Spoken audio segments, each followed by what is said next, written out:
Saudara, angka kemiskinan turun, inflasi terkendali dan jumlah pengangguran melandai. Indonesia justru rekor menebar bansos saat indikator penting sedang baik-baik saja.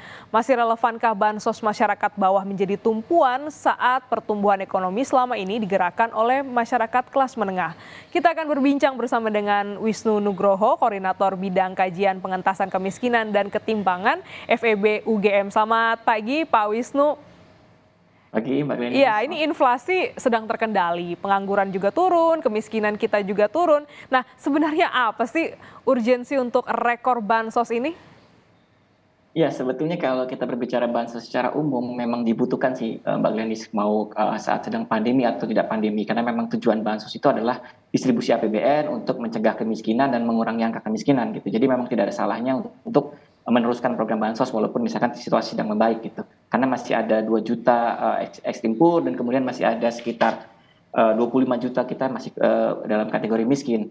Cuman memang yang perlu di-highlight adalah masalah atau pay attention tentang kualitas pelaksanaan. Jadi ada 3 krusial ketika kita melaksanakan bansos, kemudian biar tidak biar jadi efisien dan efektif. Yang pertama adalah siapa sih penerima sasarannya gitu. Yang dikasih bansos saat itu tuh siapa gitu. Apakah kemudian ekstimpur karena memang membutuhkan atau kemudian yang masih di tengah gitu. Kalau situasi membaik mungkin nggak perlu yang di tengah karena memang sudah ada job creation yang lain gitu. Nah, kemudian yang kedua, delivery mekanismenya seperti apa? Kita secara negara kan sebenarnya sudah punya kaidah-kaidah gitu siapa yang harus menyalurkan bansos, dan sampai saat ini setahu saya seharusnya mungkin melalui Mensos gitu, melalui Kementerian Sosial untuk bansos. Jadi memang karena Mensos mempunyai datanya dan kemudian memiliki informasi yang lengkap siap untuk menerima juga. Yang terakhir itu juga berbicara kalau di economics itu kita berbicara consumption smoothing dan kemudian menaikkan daya beli, itu timing jadi penting Mbak Glenis. Jadi kalau misalkan mau dikasih, pastikan juga bahwa ini timingnya kemudian sesuai. Misalkan contohnya ilustrasinya adalah kalau dikasih saat mau naik masuk sekolah atau misalkan pergantian dari SD ke SMP atau kemudian naik tingkat kelas.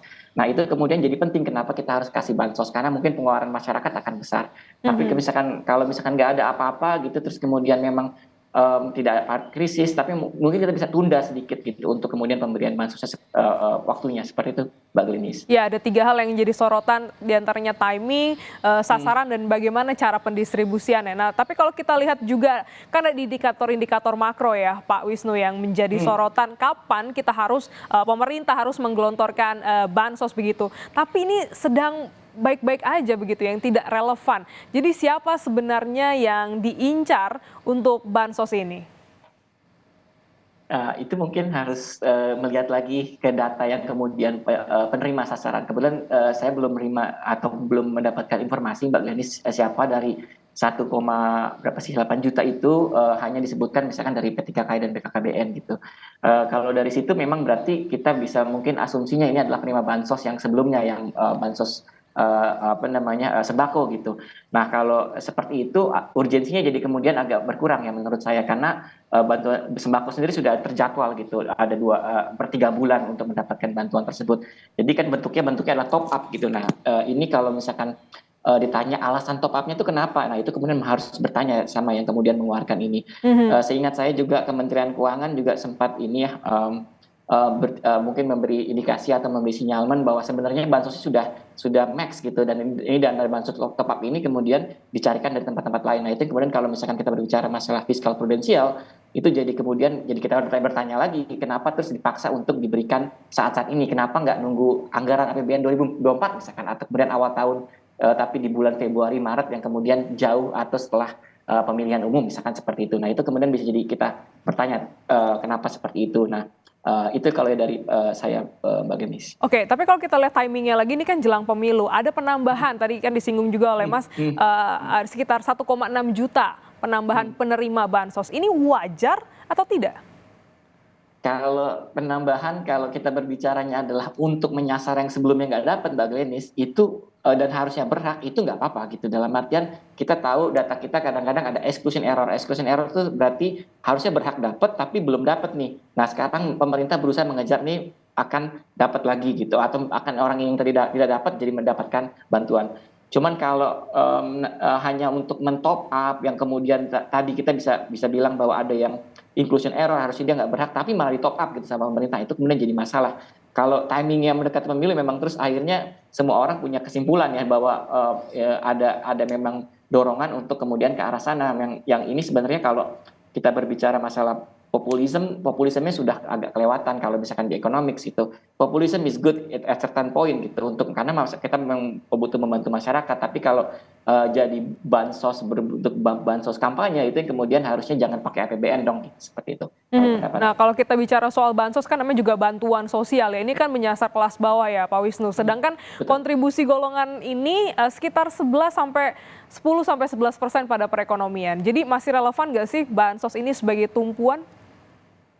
Sebetulnya sangat relevan, Mbak. Jadi, di negara maju sekalipun seperti Amerika masih ada bansos kalau, Mbak Glenis kemudian, tinggal di Amerika tuh masih dapat bansos. Khususnya buat, kalau di negara maju ya, Mbak, bedanya adalah mereka fokus ke, vulnerable, citizen dalam artian anak-anak dan kemudian orang tua. Jadi kayak tiap anak di sana tuh kalau memang terus di garis kemiskinan atau dekat garis kemiskinan akan dapat $400. Yang berarti kan kalau kita mau ke arah sana boleh sekali gitu untuk ke arah bansosnya, tapi kita masih negara berkembang. Jadi tadi saya cerita masih ada 25,9 juta masyarakat kita yang masih miskin, ekstrim poornya tuh di angka 4,19 juta. Nah, itu yang kemudian tetap harus kita jaga daya belinya biar kemudian mereka bisa nanti punya kesehatan, punya produktivitas yang nanti bisa diarahkan ke arah active labor market policy yang pemerintah juga punya di prakerja, kemudian di kredit usia rakyat. Nah, mereka itu nggak bisa ke arah sana kalau misalkan masih lapar, ibarat seperti itu.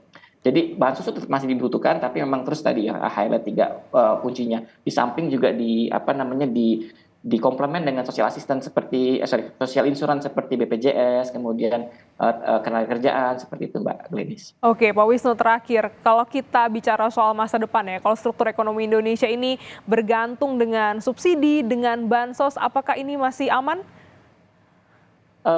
Seperti yang saya tadi ceritakan juga bahwa negara maju pun masih ada karena memang arahnya sekarang banyak negara ke arah welfare state, dalam artian negara taking care orang-orang yang tadi yang miskin, yang kemudian yang difabel, yang kemudian rentan, anak-anak atau elderly. Nah, yang kemudian perlu didorong lebih lanjut lagi oleh pemerintah adalah memperkuat atau kemudian menambah program-program yang lebih ke arah active labor market policy. Jadi memang setelah hidupnya tenang, makannya cukup gitu, nah berarti harus diperkayakan nih, kerjanya apa, cipta kerjanya seperti apa, apa menggunakan dana desa untuk kemudian pembangunan atau kemudian peningkatan kapasitas untuk pariwisata, macam-macam yang bisa dilakukan pemerintah. Jadi memang tidak cukup satu terus bansos terus jadinya dependensi, betul seperti Mbak Glenis, karena itu jadinya kita akan ketergantungan terus menerus, tapi kemudian diarahkan nanti ke arah yang lebih ke arah labor market seperti itu, Mbak. Oke, jadi kalau semangatnya untuk peduli terhadap warga masyarakat ini baik, tapi kembali lagi ada 3 hal, sasaran, distribusi, dan juga timing yang diberikan, dan what the next setelah ada subsidi, setelah ada bansos, apa yang akan dilakukan oleh pemerintah. Terima kasih